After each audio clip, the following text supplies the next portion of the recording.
Good morning, everyone. Today's For Nature Talk topic will be on the biodiversity journey of Haley's Plantations. Hailed as one of the leading plantation companies in Sri Lanka that is fully committed to creating a greener future for this planet. We all know that biodiversity plays a crucial role in the day to day life of a plantation.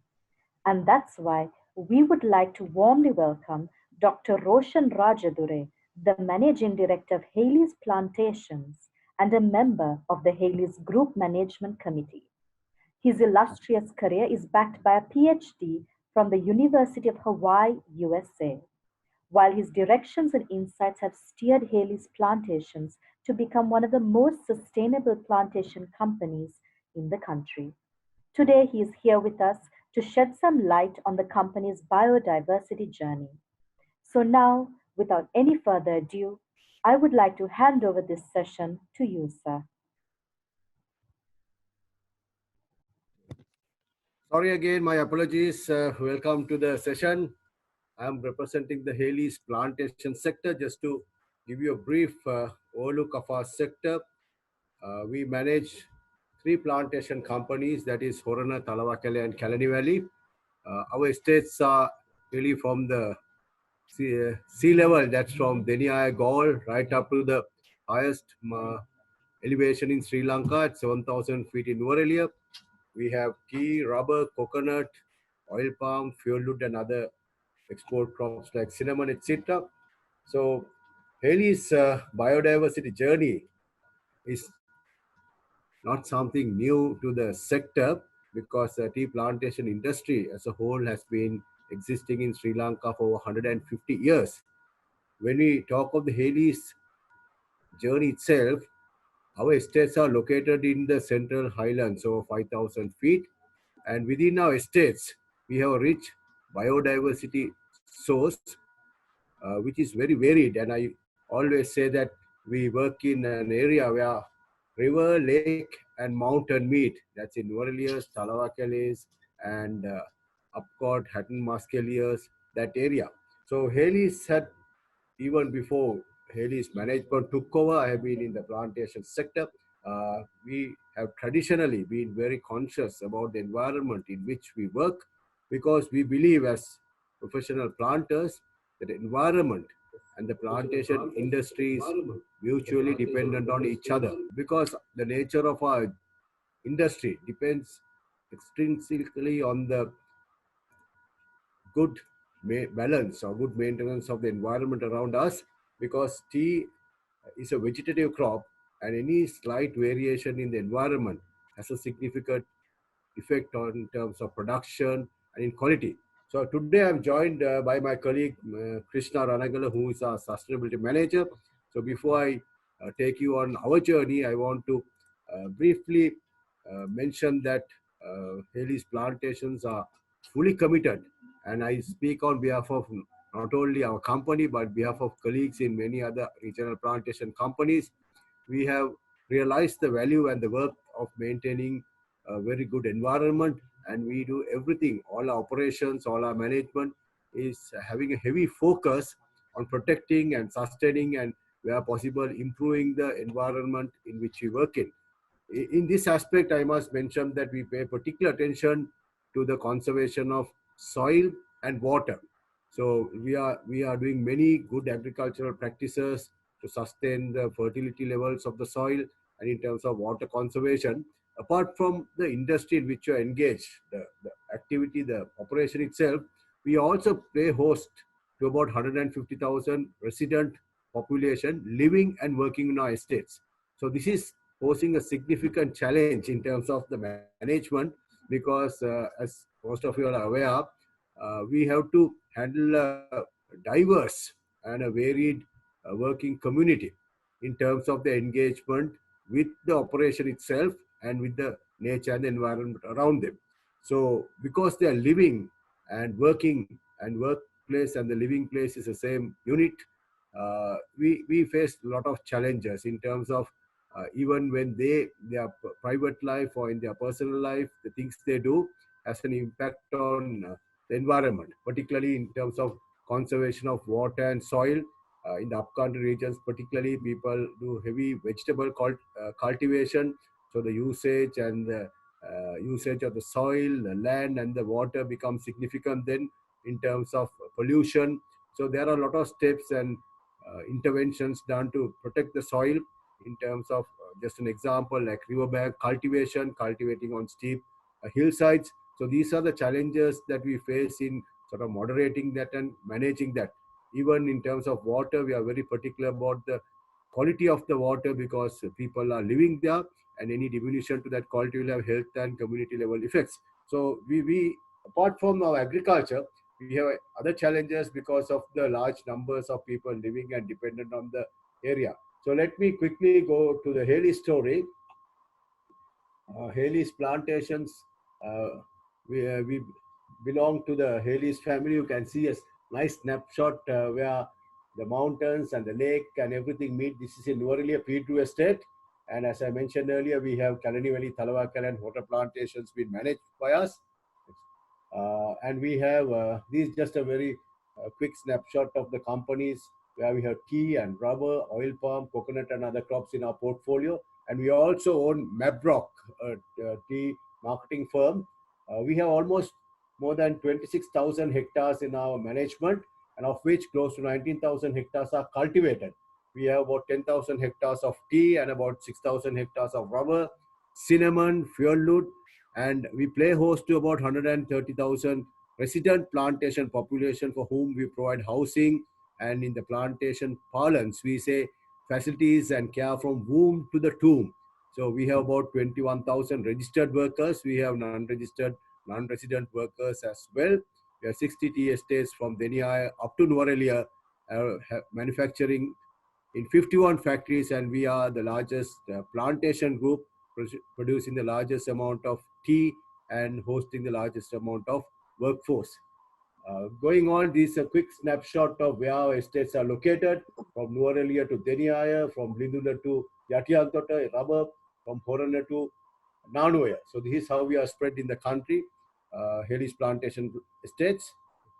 And our standardized business approach is this. This is very important. As you can see, in terms of the product purity and food safety, in the way we manage the business, ethical business management, and a strong pillar is the environment, as you can see.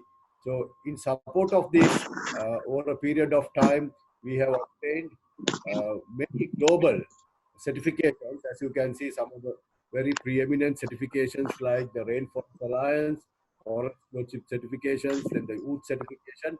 These are some of the certifications that we have obtained in manifesting our commitment and our practices where health, safety, and the sustainability of the environment is concerned. We are also a very prominent member in the Biodiversity Sri Lanka Forum. And we believe why we have to do it is because, as I mentioned earlier, plantation agriculture is heavily dependent on the environment in which you operate, more so because of the nature of our crop. Tea is a vegetative crop, and a slight improvement or diminution of the rainfall pattern or temperature has a significant impact on the overall operation in terms of quantity and quality, and that affects the people's livelihood. And more than that, we are located in an area where most of our country's water sources originate. So we are responsible not only for our plantation operations, we bear national responsibility in protecting the sources of our riverine system. So all the water sources that from hill country flow down to the low country or low elevations of our country, and most of them, the sources are located in our estates, and we do many things to protect these sources. So basically, we are located in the wet zone and in the upper highlands, so 5,000 feet, and the main catchment areas are contained within our estates. For an example, the whole of Nuvarelia Lake is within the confines of the P2 estate. In other words, the P2 estate tea fields are surrounding the whole Nuvarelia town. So, and we have many biodiversity hotspots, and actually we take an inventory every year, and we always have to operate within a very sensitive ecosystems. And a challenge that we as plantation professionals are facing is the systematic and a very regular changes to the climate. For example, we went through a scorching heat up to about March, one of the worst droughts we had large areas of tea were scorched. Then overnight, we had so much of rain that we had 3 or 4 feet of flood water going through our workers' housing. So this kind of a radical change in the climate and its adverse effect on the environment and the operations cannot be measured. So that's a constant challenge that we have to face and operate within. So just to quickly get you all to the environmental conservation model, the integrated environment conservation model that we adopt. As mentioned, we have the management of the water resources, and we are very particular about the material consumptions, uh, energy and environment friendly agricultural practices, and biodiversity. So these are some of the initiatives and key areas that we are looking at. What I will do is I will now stop talking and take you through a very quick slideshow, at the end of which I'm sure you'll have a lot of questions and queries that we can answer. So I'll request Krishna, our manager sustainability, to quickly take you through the slideshow. I believe a picture is worth 1,000 words. So let him take him through the slideshow, and then I will rejoin you during the course of this session. Thank you very much, sir. Thank you very much for this opportunity. This program initiated by Helis Group Sustainability Team, collaborate with the Sabaragamu University of Sri Lanka. This is the one of good activity started with the World Environment Day program. According to our MD explained, this is our environment management model. We have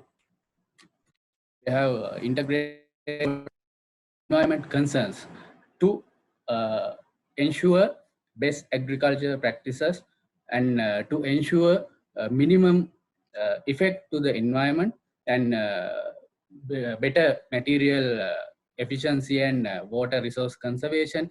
Like that, we have several initiatives under these major pillars to protect the environment, especially biodiversity conservation is a very important thing for us, and the national level also it is a very important thing, because our all lands and state areas situated under very significant high value conservation area within the country. That's why we are doing those activities and actions to ensure our responsibility for the environment. Actually, this is a model developed by International Water Management Institute to ensure better biodiversity integration with the plantation management. According to this framework, we are aligning our day-to-day activities and our business operation to reduce the impact and to reduce the effect to the biodiversity and ensure the better quality of biodiversity and obtain optimum ecosystem services for whole community and country. According to according to that initiative and the framework, these are the best practices within our states.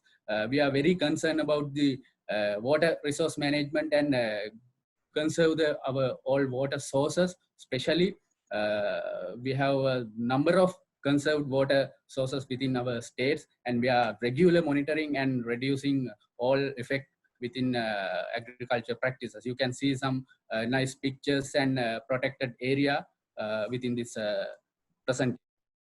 This is the important thing, aquatic ecosystem conservation, because most of states situated very important areas which are to the aquatic ecosystems, like Kalani River and St. Clair Waterfall, VOA, those kind of very important, nationally important areas under our land area. Therefore, we are very concerning, and we have several, and we have a strong initiative to protect those nationally important areas. These are the some of actions we are taking. We are providing good awareness, and we have a designated area within the state for those ecosystems. And rainwater harvesting is another major activity we are doing to maintain the groundwater level and enrich the water catchment area. Those are the few photographs of the best practices within the states. These are the marshy land conservation and the wetland conservation activities, and we are very keen and very strongly monitoring the hunting activities. We are try to prohibit every hunting activities within these special areas. And these are the awareness activities, especially native plant protection. These are the other awareness. And the other important thing is we are very care and we are very concerning about the forest area within the state. After starting our operation, we have a designated and we have a strong maps to identify the conserved area, and we have a good team to protect those kind of. These are the another important activities. Riverbank protected with the grass buffer zone, because this riverbank protection is the very important to protect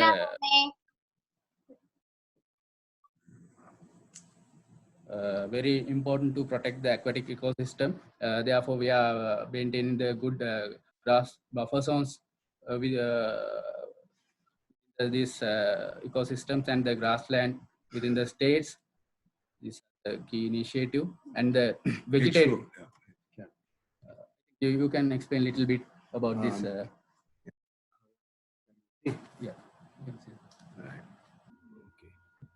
Right. I think Krishna explained to you in detail some of the routine activities we do in the continuation of our operation towards protecting the biodiversity and the environment. At every opportunity in our operations, one reason is, as he mentioned, we have a responsibility in terms of our national obligation. Other one is we want to do a successful and a sustainable plantation business. So we try to protect the environment wherever possible. You would have seen some hedgerows and roadside planting of Savandara. These are all, it's not really rocket science, very simple things. But we do these things very consciously in having the big picture in mind. Particularly upcountry is an area that is prone to heavy intensity rainfall, leading to high erosive velocities of water. So all our managers, even our staff, our workers are well educated on the important interventions that need to be taken in terms of protecting the environment. I'll quickly go through the slideshow. Even you can see it's a common sight in upcountry where you see exposed banks. So we have started planting up vegetations to cover the exposed areas. Next.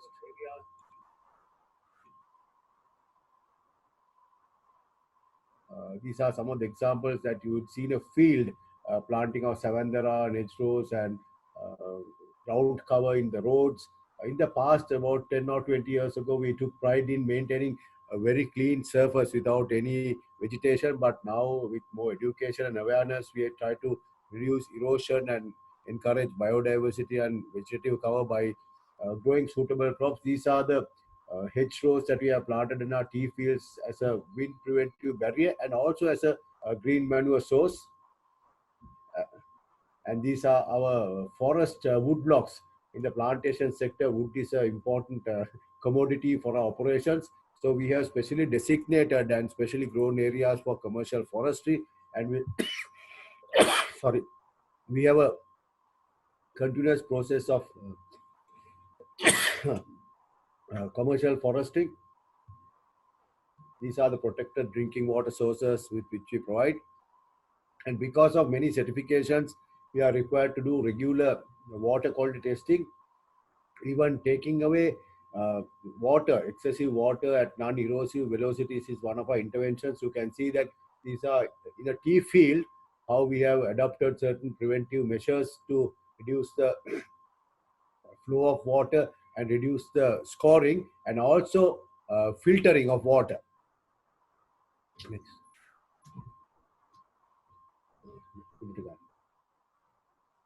Right. So these are some of the sites that you would see in an estate, but we direct all our wastewater to one particular point rather than allowing it to go all over. And we have a lot of uncultivated land in between tea fields. Some are not suitable for tea cultivation, and we have cultivated some sort of vegetation in order to prevent. One thing is for encroachment for vegetable cultivation, other is as a source of protecting our land and environment. These are some of the routine operations we do, and these are done. I must say that not only Haley's plantations, these are done across the plantation sector particularly in the upcountry. And Krishna, would you like to take over the biodiversity inventory reports? What we do?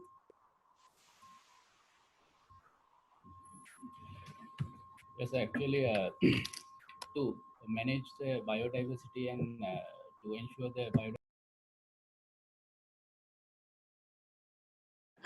Yes, actually, to manage the biodiversity within the state in the proper manner, we have to ensure the strong and proper biodiversity inventory, because without having this kind of inventory, we can't identify what are the species we are having within the states. Therefore, we every 5 years we are obtaining the biodiversity assessment from the specialists on biodiversity and that kind of activities. Then we are getting some recommendation and the mitigation plan from them. Then we are amalgamate all those recommendation with our day-to-day operation to ensure the minimum effect for the species and the plants.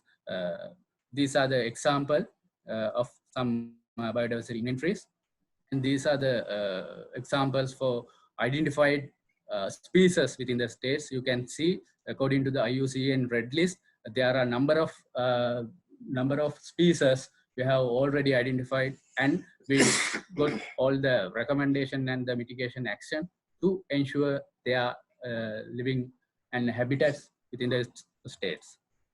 These are the example and nice pictures you can see.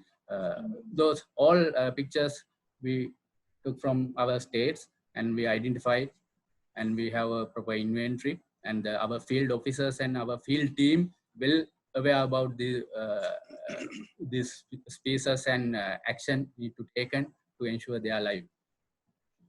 Other species, number of species we can find from our states.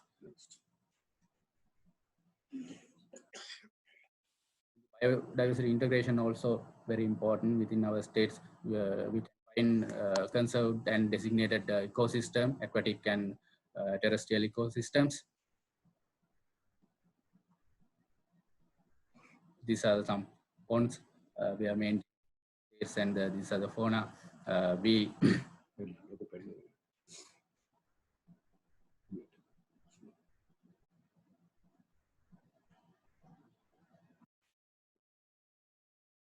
This is the one of example on our daily monitoring activities about the species. Then we have a annual survey for identify the current status of all species and sightings.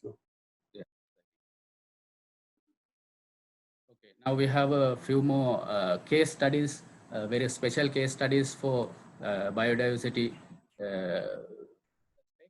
Halgola state is one of our very important states. In these states, we conduct one biodiversity assessment to identify the species, and you can see on the screen there are a number of species identified, and most 16 species in the endangered situation. Therefore, we are following some mitigation action to protect them, and there are 159 flora species with the 167 indigenous plants. Those are the very important thing and our concern. And the other special thing, this crimson flower. According to the IUCN assessment and all national level assessment, we all thought this crimson flower exotic plant, but after the about 100 years, we found this plant within our state because of good agriculture practices and some our initiative. We found this plant again, and now we have a good mitigation action and a plan to protect this plant and enhance the generation of this plant. And other important initiative, and we have some one video. You can get some idea about our state practices, how we are integrating our daily state practices with the biodiversity protection.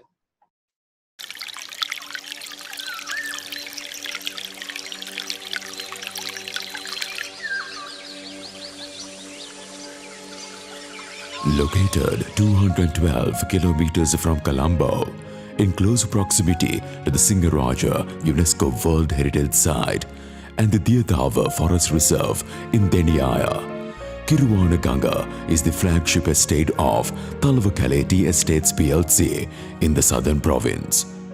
Estate employs 625 people and Talvakale is a subsidiary of the Hales Group. Bestowed with many accolades, in January 2006, Kiruvanaganga became the first establishment in Sri Lanka to achieve the prestigious ISO 22000 Food Safety Management Systems certification, establishing a benchmark in the tea industry. In 2012, Kiruvanaganga reached another key milestone by becoming the first tea estate in the southern province to achieve the Rainforest Alliance Sustainable Agriculture Network certification, an internationally recognized integrated social, environmental, and ethical certification program. Kiruvanaganga has also achieved Ethical Tea Partnership Sustainable Tea Program certificate. Through certification and other programs, Kiruvanaganga has developed and implemented best environmental and social practices which are now firmly embedded in the management systems of the estate. Among many environmental challenges, the agrochemical usage has been critically addressed with the objective of minimizing the usage and adverse impacts. Over the past 5 years, the estate has completely discontinued the use of insecticides and also discontinued the use of fungicides since 2014. Out of the 17 agrochemicals recommended for use by the Tea Research Institute, only one herbicide is being applied in Kiruvanaganga, an achievement the estate can be proud of. Estate has dedicated 10% of its land area as conservation forests to protect its rich biodiversity and sustain ecosystem services. Towards achieving the long-term vision of increasing green cover, a tree planting program using native and indigenous species has been initiated. Green belts and ground covers have been increased, minimizing soil erosion and significantly reducing the use of agrochemicals. These measures are the estate's contribution for combating the adverse effects of climate change experienced in the region in the recent past.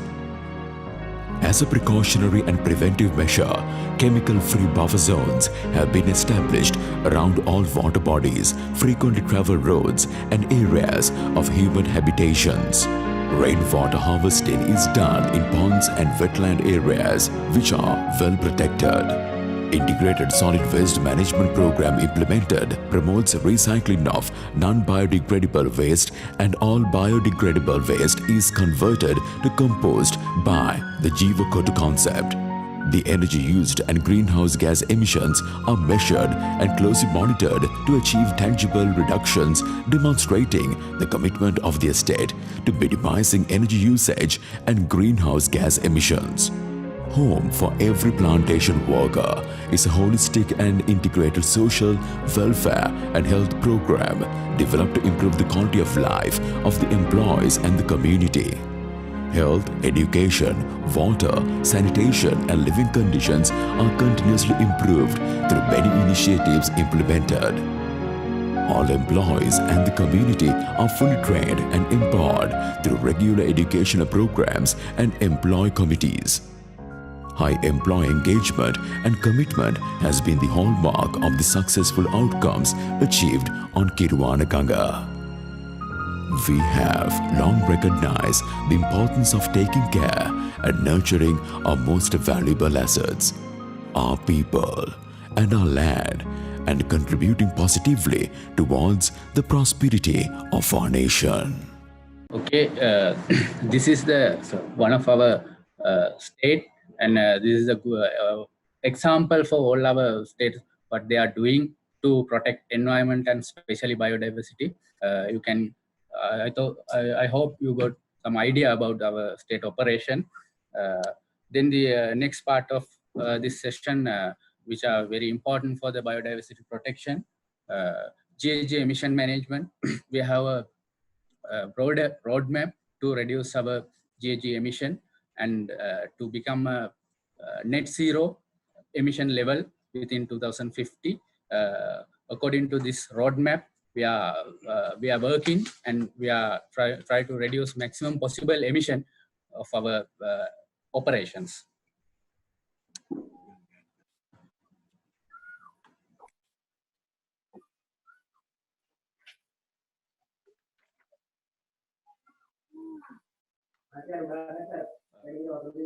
These are the few activities. We have a solar energy generation, and to reduce the non-renewable energy and improve the renewable energy consumption within our operation. And these are the few photographs and actions we are taking. This is the solid waste management method. All biodegradable waste we are using for the biogas producing or composting, and the non-biodegradable waste we are using for the recycling. And you go finish 5 minutes. okay, in the material consumption and all. Okay, this is few awards we recently won, national and international level. I think we can finish our biodiversity session as we started as a biodiversity journey of Haley's plantation, and I would like to invite our MD again to continue this. Ladies and gentlemen, just to finish off the program, this is at leisure. You all can see the recognition that I have received for the work that the people on the ground have put in. In addition to this, we have started a special project. We are trying to plant 1 million trees in the upcountry areas, particularly in Talavakkale, Nuwara and Nanuaya. These are a national program in partnership with Rotary International. Already within a year, we have planted about 125,000 trees.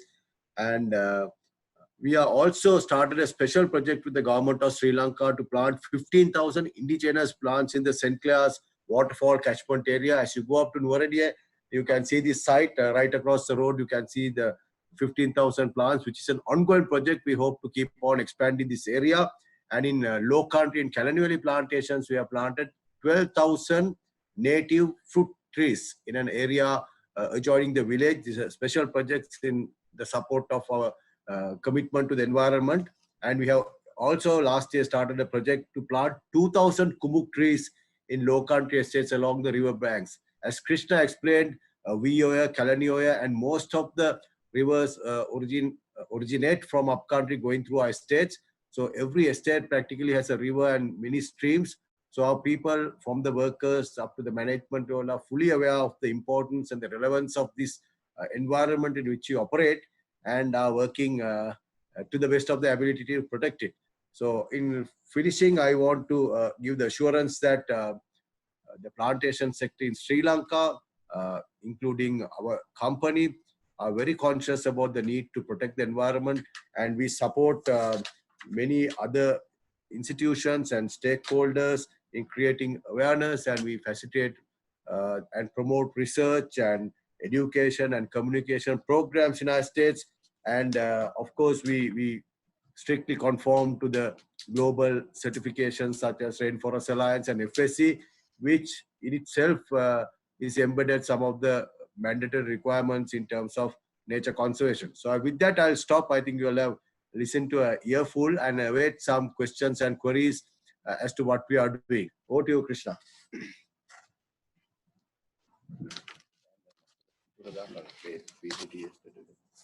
Thank you very much, sir.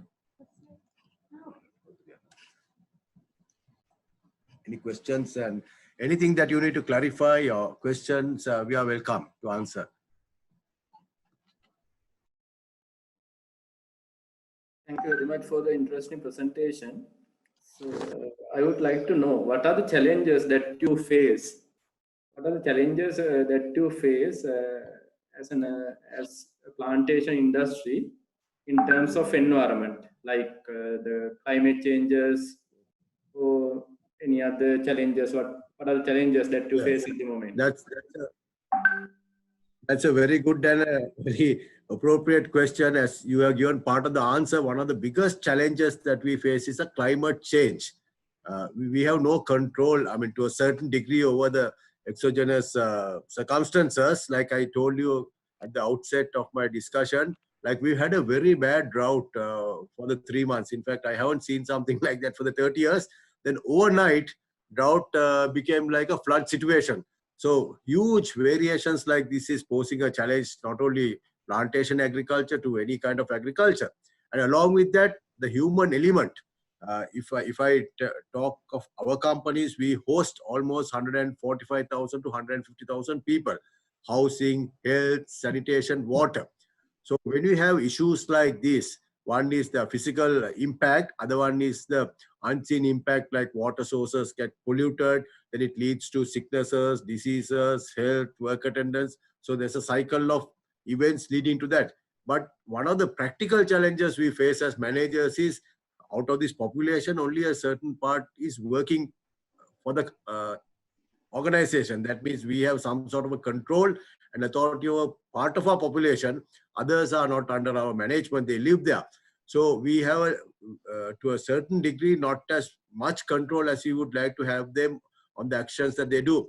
Like if they go to the forest and cut trees, there's very little that we can do. Like if they do cultivation in the land that they are permitted to cultivate and use chemicals or not practice good soil conservation methods, we cannot impose anything. So what we have done is to create community awareness through posters, through in situ workshops, training, and we've been able to a very large extent to bring the community to work together under us. So that is the challenge we have had. And of course, cost money, all these things cost money in terms of administrations and input. The physical upgrading like terracing and filtration, all that costs money. So money is also, to a certain degree, is a challenge. So those are the challenges, the basic challenges that we face on the ground. Thank you very much. There is another question from Ms. Manori Pereira. Are there any adaptation or mitigation plans to address climate change impacts? Are there any Yes, of course. That is part. Yeah. Ms. Manori, that is part and parcel of operation. If we don't tackle the climate change impact and mitigate it, our business, our plantation operation will not last long. So we have very focused and laid processes and procedures in terms of ecosystem conservation, restoration, sustainability in terms of agriculture and environment and our area. For a very, very simple example, like even in our planting, we select the appropriate clones for the appropriate agroecological areas in the timing of our operations to prevent the least interference and damage in terms of relative to the climate and the weather, soil conservation method. Now we add organic matter to our fields and we do forking. So those are all good agricultural practices that go to mitigate the adverse impact of whatever climate change that will have on us in terms of shade and green manure. These are, as I told you, these are basically not new practices. Over 100 years we have adopted that. That is why we have been able to sustain with so many challenges and our soils being so poor in terms of fertility. We have been able to sustain the tea plantation industry for 150 years because for over a century we adapted to a great degree good practices. So now in the recent past, we have sort of all that is organized and well formed and certifications are there. When we started planting in the 1980s, we didn't have all these certifications, but we still did the work that we are doing now. Now, of course, it's a little more focused and we are more aware of the impact and requirement for that. So just to give you an idea and assurance that these works are ongoing and they have been done in the past and will continue to do in a better way in the future as well. Thank you very much. Okay. There is another question about organic tea certifications. I think organic tea is the fad. Everybody wants organic tea.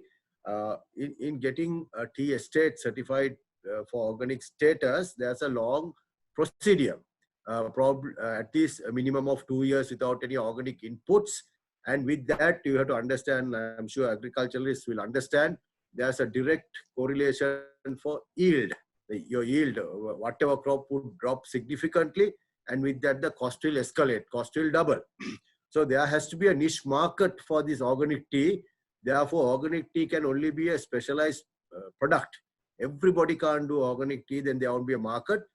There are some companies or some estates who are doing organic tea. At the moment, we are not doing it in tea, but in rubber, Kalani Valley rubber, we are the first organic rubber and we have got a very good response. We are doing organic rubber latex for rubber, but right now, because we enjoy very high premium in the market in terms of quality, we still haven't felt the necessity to transform all our tea into organic. Maybe in the future, as a requirement, market requirement, we will think of going in for specialized products like organic tea, case by case basis.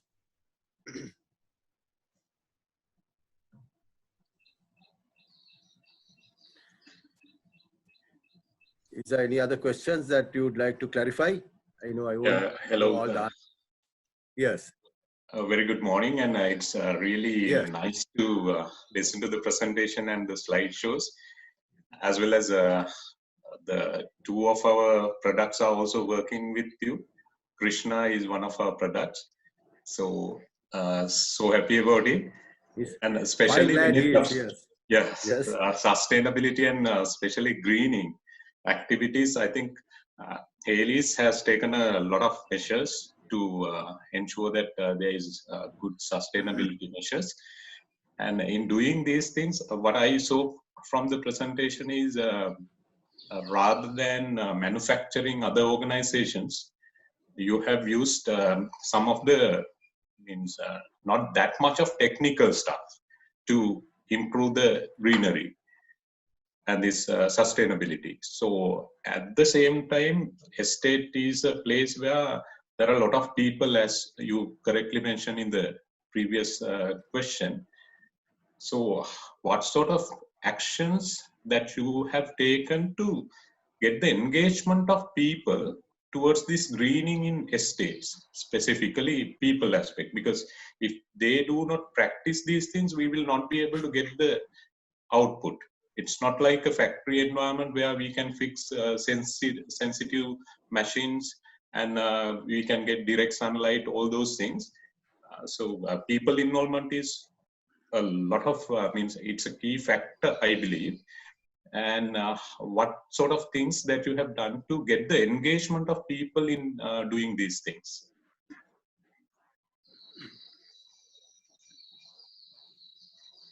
Right. That's a very critical question you ask. None of these things we can do it successfully. We can just do it to fill some forms or get certifications. But on a sustainable, self-renewing process, we cannot do it unless we get the buy-in, not only from the people at the bottom, the estate manager himself. So that is why I told at the start that we've been able to download a lot of training, awareness, creating knowledge from the management system down to our field staff, down to our workers. And so far, I must say, so far, our teams have done a great job because we have a structure in head office. Actually, sustainability is reported directly to us, and we have very, very qualified people handling the sustainability. So they go to the estates and they have in-situ training, demonstrations. So basically, it's a knowledge sharing and awareness, and of course, monitoring process. So estate, has a very good hierarchical structure. When some instructions are given, it generally goes down well. and is implemented to a great degree. So we've been able to use this platform of our traditional legacy of hierarchical management, and we have established in terms of management something that they must do mandatory, but from the bottom we have what you call Parisara committee or environment committees we have started. So they are the ones who do this Jiva Kotu. They grow vegetables. Now we have an initiative that we are encouraging people to grow vegetables at home. We give seeds, and our HRD staff go and check. So checking is also important in any organization. So there is a little bit of a push factor there, and our people are having workshops. Particularly, why I'm telling this, we are audited by global organizations, and unfortunate was, I keep saying that at many forums, most of our competing countries, I don't want to name names, auditors are from those countries. They always try to knock us down and disqualify us. So we've taken this up. It's very unfair, unethical. So we have to educate our people, because they go and question them to pick up something that to put that we are not conforming. So sometimes it's not practical. And so, but we've been able to manage so far in educating our mass, because 96% of our human resources workers, about 2% staff and 1% management. So this Parisara committee, Jiva committee, all those is only one facet. Just to digress out of the subject, we have emergency teams.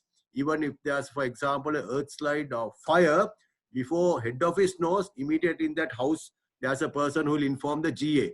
There's a person who will inform the Grama Seka. There's a person who will inform the hospital, police. Like that, 5 or 6 people have been given specific tasks. That is a structure that we have, say for forest fire, we had a couple of forest fires. Before the manager of the estate knew, the committee, we call it emergency committees, they have informed the Grama Sevaka, police department, hospital, then of course manager has to inform the Air Force, that level of thing. So we are working this system not only for environment and biodiversity, for other emergencies as well. So in short, we have engaged the people, the community, up, down, going up, and up, coming down. That's the secret. Yes, that's great. Great to hear that. And another final question is, you have strong trade unions in plantations. And have you taken their participation in these greenery activities? How you have taken these unions into these initiatives? Actually, yes, we have strong trade unions in the plantation, particularly when it comes to a very sensitive and common issue like wages, because it affects them. But generally in a state, our historical legacy of management, like our management is very paternalistic. The workers look to the manager to provide everything, and manager thinks workers are his responsibility, and even though we don't tell, go after and look at them. Now, classic example is during this COVID crisis, all our managers, now I'm not saying only Haley's, all the plantation company managers, they got permits, even though they had a risk. They went out, spoke to GAs, organized with the Satosas. Everybody was fed, and you wouldn't have heard a single person going without food. We gave advances. We are the only industry, I must say, that knocked on the door and gave the food parcel to their home. Even you and I didn't get, we had to go and get our food. But these workers got the food to their homes or to the closest place. They didn't have to go to town. So we have a legacy of paternalistic, which is not a good thing, paternalistic management care. So these matters, workers know when you put protective protection for drinking water, when you talk to them and educate them on boiling water and drinking. So they support. In fact, estate sector has the highest percentage of people drinking boiling water. One reason is maybe that every water is not tapped in, but they generally, on the whole, they support us. When we tell don't put dirt, put it in the designated place, generally, of course, there are exceptions to the rule. Generally, they support us, and we have had fantastic support from the community. And unions don't get involved in activities like this. They listen to the manager. As I tell you, when it comes to wages, yes, but the affairs, they listen to us. Thank you so much, and thank you so much for the Haley's team, as well as Chandimal and team from Eco Business Management organizing these kind of wonderful sessions, interacting with industry. Thank you so much. Before you sign off, may I extend an invitation to any one of the students or those who are listening to us? Please come and see estates yourself. You are welcome. You can see what's happening. We always invite, we've done some sessions. We like you all to come and see what is really happening and whether what we say is what is actually happening. You're always welcome. You can talk to Krishna. We have many teams from many universities, both local and abroad, coming and visiting our estates as a benchmark study. So I also extend that welcome and invitation to all of you. Anytime, you all are welcome to come and see our plantations and learn something. And we in turn, I'm sure we have learned a lot by these visits. We want to learn from you all. That's my invitation. Yeah. Thank you very much for accommodating us and joining us this program. And I want to thank Krishna, who did a wonderful job.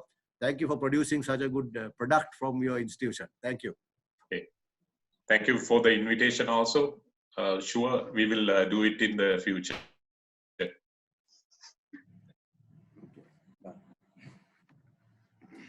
Thank you very much, sir, for your invitation. I think you all have a wonderful learning session with Dr. Roshan Rajdurai and his team.